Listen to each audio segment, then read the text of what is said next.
나 그 집 가면 투명인간이야. 나도 내가 왜 이렇게 살았는지 모르겠는데 시어머니라는 작자는 내가 아도 아는 척도 안 하고 나한테 눈길 한 번 안 줘. 남들은 시집살이라고 시어머니 욕하는데 나는 차라리 시집살이라도 시켰으면 좋겠다고 생각해. 적어도 투명인간인 것보다는 낫잖아. 제사나 집안일 얘기도 모두 남편한테만 이야기하고 나를 단 한 번도 그 집안 사람 며느리라고 인정해주질 않는다니까? 아빠가 이런 내 비참함을 알아? 차라리 파혼을 했어야 했어. 그놈의 집구석 인간들이 나 개무시하고 인간 취급 안 해줄 때 그냥 파혼할걸. 사람들이 이혼보다 파혼이 낫다는 말을 괜히 하는 게 아니야. 나 진짜 너무너무 서러워. 그러니까 제발 나한테 그만 참으라고 해. 그만! 하면서 집에서 소리를 고래고래 지르고 난동을 부렸습니다. 그 말을 듣고 아빠는 가슴이 미어진다며 땅을 치고 울었고 당장이라도 그 새끼를 잡아 쳐 죽이겠다며 전화기를 들고 설쳤죠. 그날 밤은 정말 어떻게 지나갔는지 기억도 나지 않습니다. 하나뿐인 아빠 가슴에 대못을 받고 술을 있는 대로 퍼마셨으니 제 머릿속에 좋은 기억으로 남아있을 리가 없거든요. 그렇게 이틀인가 3일인가 시간이 흐르고 남편은 제가 있는 아빠 집으로 찾아왔습니다. 그리고는 아빠 앞에 앉아 저를 사랑하지 않는다고 이혼하고 싶다고 말을 하더라고요. 그 말을 듣고 아빠는 제 앞에서 펑펑 울었습니다. 저희 부부 평생 100년 해로하자고 그렇게 약속하고 결혼했는데 대체 어디서부터 잘못된 걸까요? 집안 차이가 많이 나서일까요? 아니면 홀아버지 밑에서 자라서 그런 걸까요? 분명 잘못은 그 인간이 했는데 이혼의 이유는 자꾸 그 사람이 아닌 제게 찾고 있었습니다. 내가 뭘 잘못한 걸까? 뭐 때문에 내가 이혼녀 딱지를 달고 살아야 되는 걸까?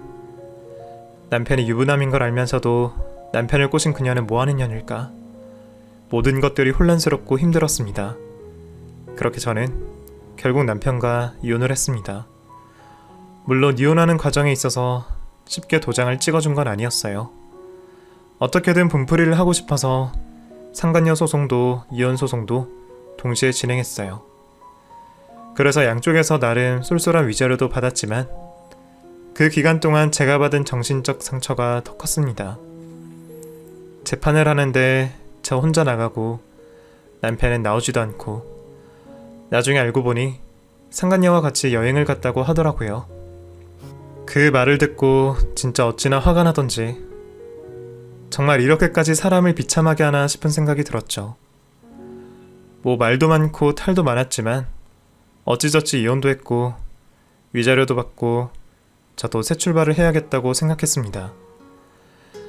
남편과는 정말 이혼을 하면 연락도 닿지 않을 줄 알았는데 어쩔 수 없이 엮인 친구들도 많다 보니 간간히 남편 소식을 들을 수밖에 없게 됐죠.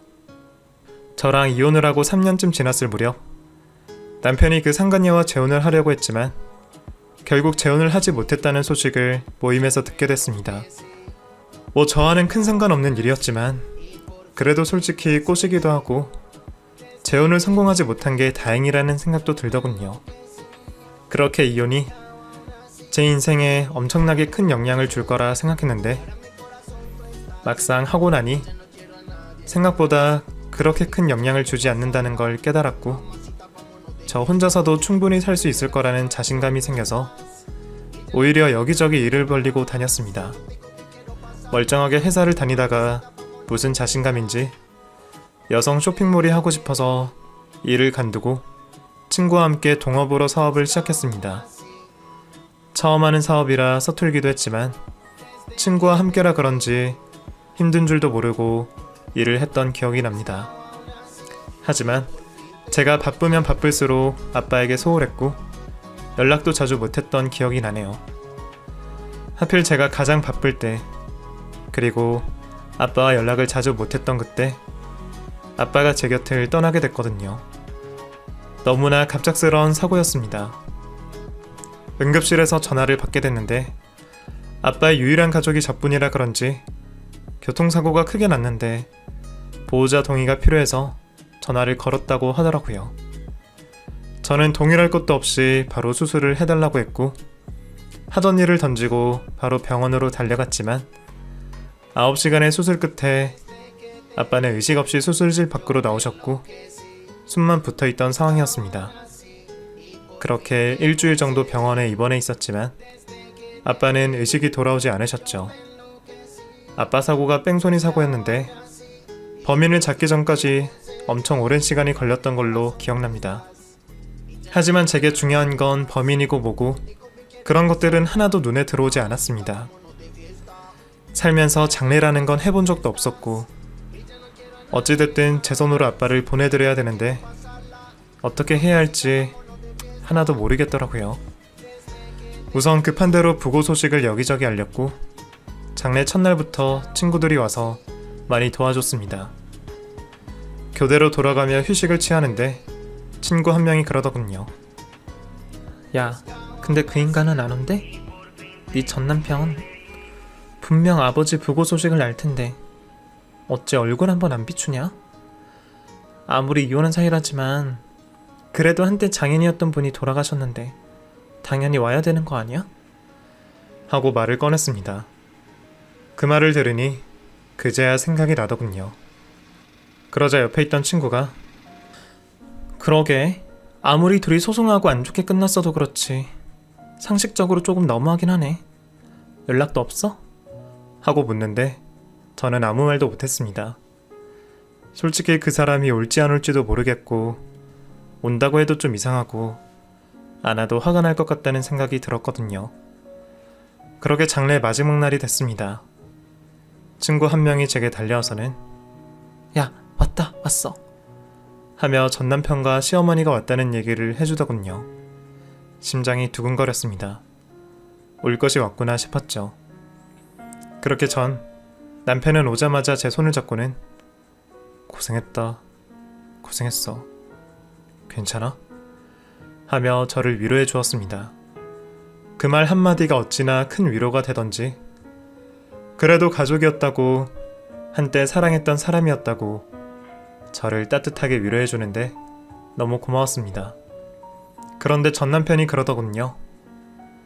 너 얼굴이 많이 상했다. 좀 들어가서 쉬어. 어차피 오늘 마지막 날이라 손님도 별로 없잖아. 내가 상주할 테니까 잠깐 쉬어. 라며 저를 방으로 밀어넣더군요. 그때가 저녁 6시가 넘기도 했고 어차피 이제 올 손님도 다 와서 저도 남편의 호의를 받고 그럼 나 좀 눈 붙일게. 혹시나 중요한 손님 와서 나 찾으면 깨워줘. 하고 뒷방으로 들어갔습니다.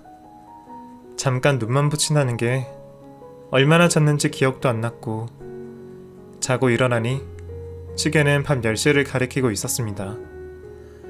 저는 깜짝 놀라서 문을 열고 나왔는데 아무도 없더라고요. 하지만 더 놀라운 건 사람만 없는 게 아니었습니다.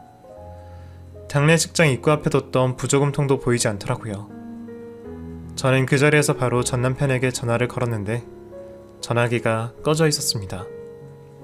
장례가 끝나면 발인도 해야 하고 정산도 아직 안 했는데 부조금통이 사라져버리니 정말 기가 막히더군요.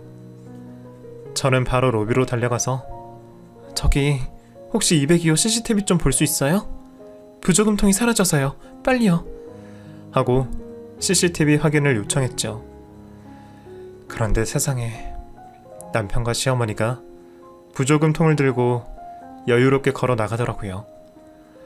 문 앞에 서 있던 직원과 몇 마디 대화를 나누고는 인사를 하고 통을 들고 나가는데 너무 어이가 없었습니다. 저는 장례식장을 바로 정리하고 정산을 해야 하는데 부조금 들어온 걸 남편이 전부 갖고 사라져버렸으니 당장 현금이 없어서 어쩔 수 없이 제가 갖고 있던 돈으로 우선 정산을 했습니다. 그 인간들이 가봤자 어딜 가겠어 싶은 마음도 있었고 우선 당장 급한 불을 꺼야 했기에 아빠를 잘 보내드리는 게 먼저라고 생각했죠.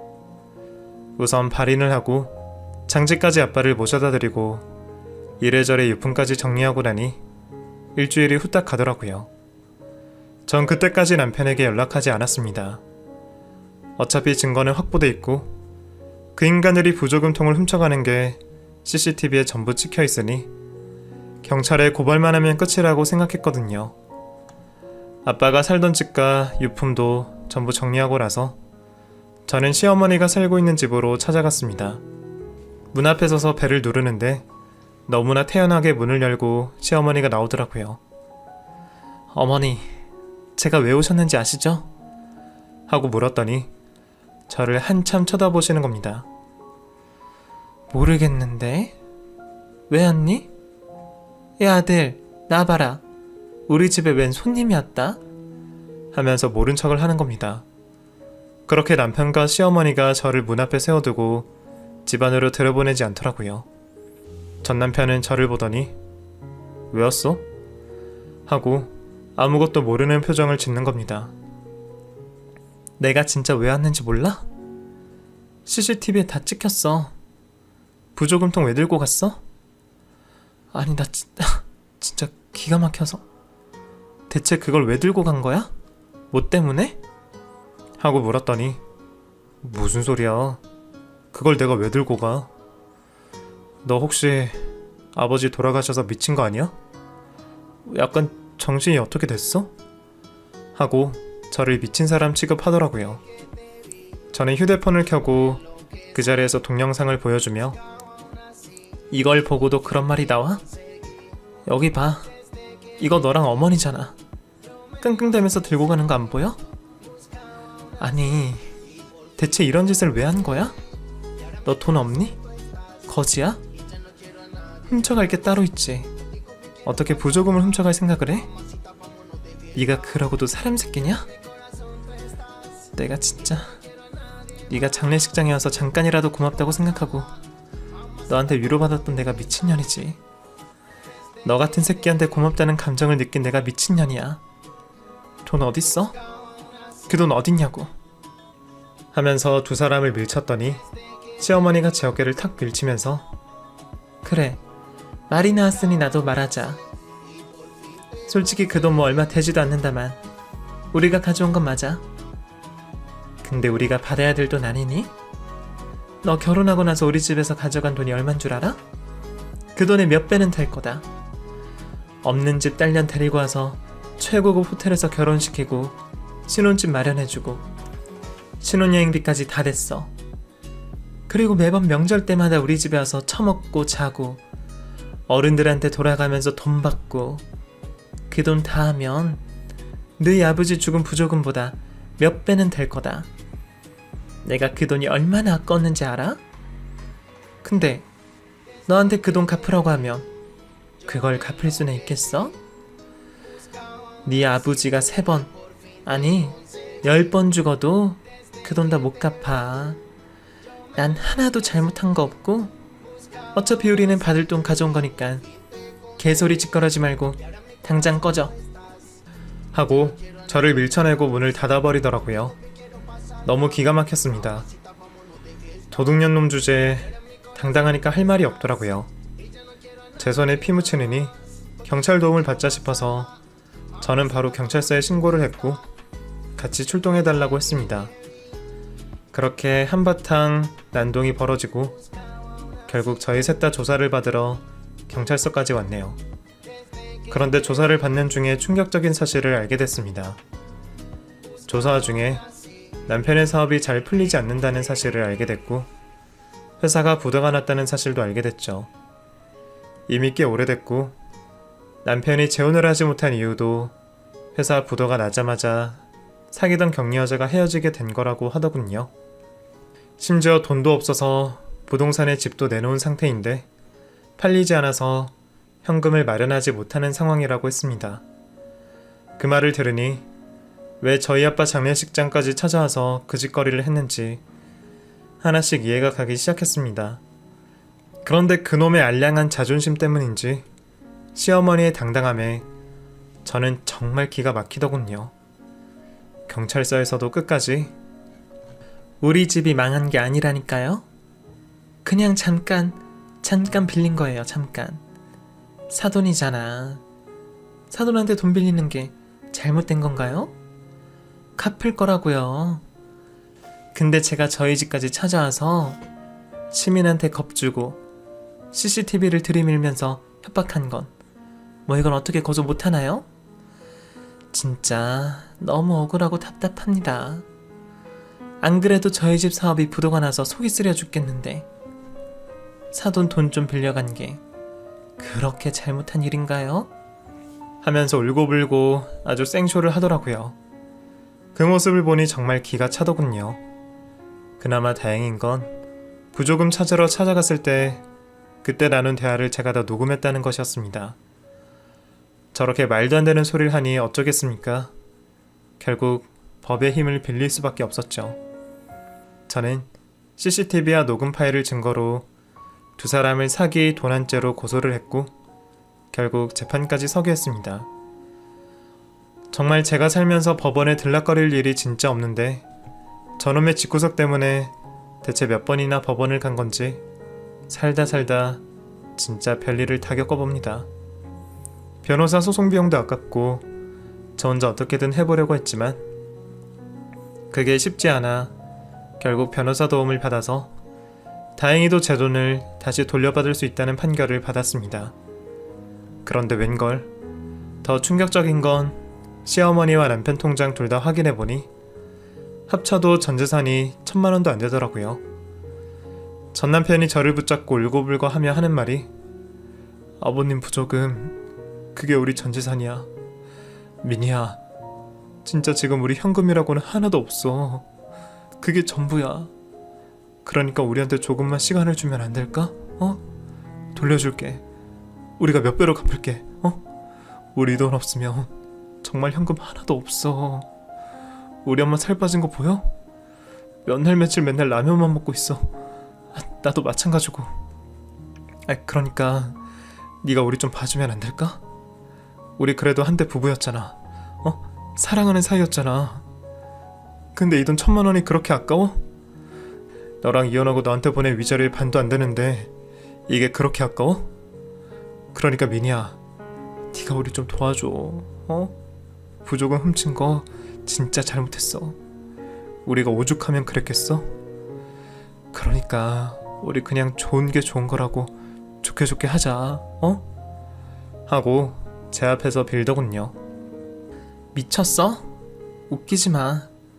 나 너네 모자 둘 다 콩밥 먹일 거야. 그깟 돈 1,000만 원이 아까워서 이러는 게 아니라 너네가 그동안 나한테 한 걸 생각해. 나 이거보다 더한 짓도 할 수 있어. 라고 말하자마자 제 앞에 무릎을 꿇고 싹싹 빌더군요. 저는 그렇게 전남편을 돌려보낸 뒤로 전남편과 시어머니가 번갈아가며 제가 잘못했다고 비는 연락을 해왔습니다. 그런데 저도 사람이고 예정이 있어서 그런지 더 독하게 하고 싶었는데 그 사람들 사정을 들으니 또 마음이 약해지더라고요.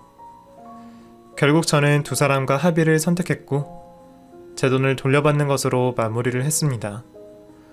물론 도둑질을 한 것에 대한 죗값은 치르게 했죠. 어차피 둘 다 초범이고 저희가 가족이고 했으니 변호사도 제게 좋게 마무리하자고 하더군요. 잘못했다고 싹싹 비는 사람들 앞에 답 없다고. 저는 두 사람을 데리고 저희 아버지가 계시는 곳까지 데리고 가서 잘못했다고 빌라고 했습니다. 그래야 합의해주겠다고 그랬더니 둘 다 쏜살같이 달려서는 저희 아빠 앞에 죄송하다고 잘못했다고 빌고 나서야 사건은 마무리가 됐습니다. 다행히도 제 돈을 전부 돌려받고 그놈의 집구석 인간들도 조용하게 살고는 있습니다만 참 살면서 저도 그 인간들 때문에 별별 일을 다 겪고 나니 이제 세상에 어떤 일이 일어나도 두렵지 않습니다. 물론 제가 이렇게 당당하게 살아갈 수 있는 것도 저희 아버지가 이렇게 키워주신 덕이죠. 지금 제 옆에는 사랑하는 남편도 있고 자식도 있지만 가장 안타까운 건 제가 효도할 수 있는 아버지도 안 계신다는 겁니다. 그래서 어버이날이나 아버지 생신이 다가오면 매번 아버지 낙골당에 찾아와 후회의 눈물을 흘립니다. 역시나 이 사연을 듣는 지금 부모님과 많이 싸우거나 사이가 안 좋은 분이 계신가요? 저처럼 나중에 후회하지 마시고 먼저 손 내밀어 보세요. 지금 살아계시는 게 어쩌면 효도를 할 수 있는 마지막 순간일 수 있습니다.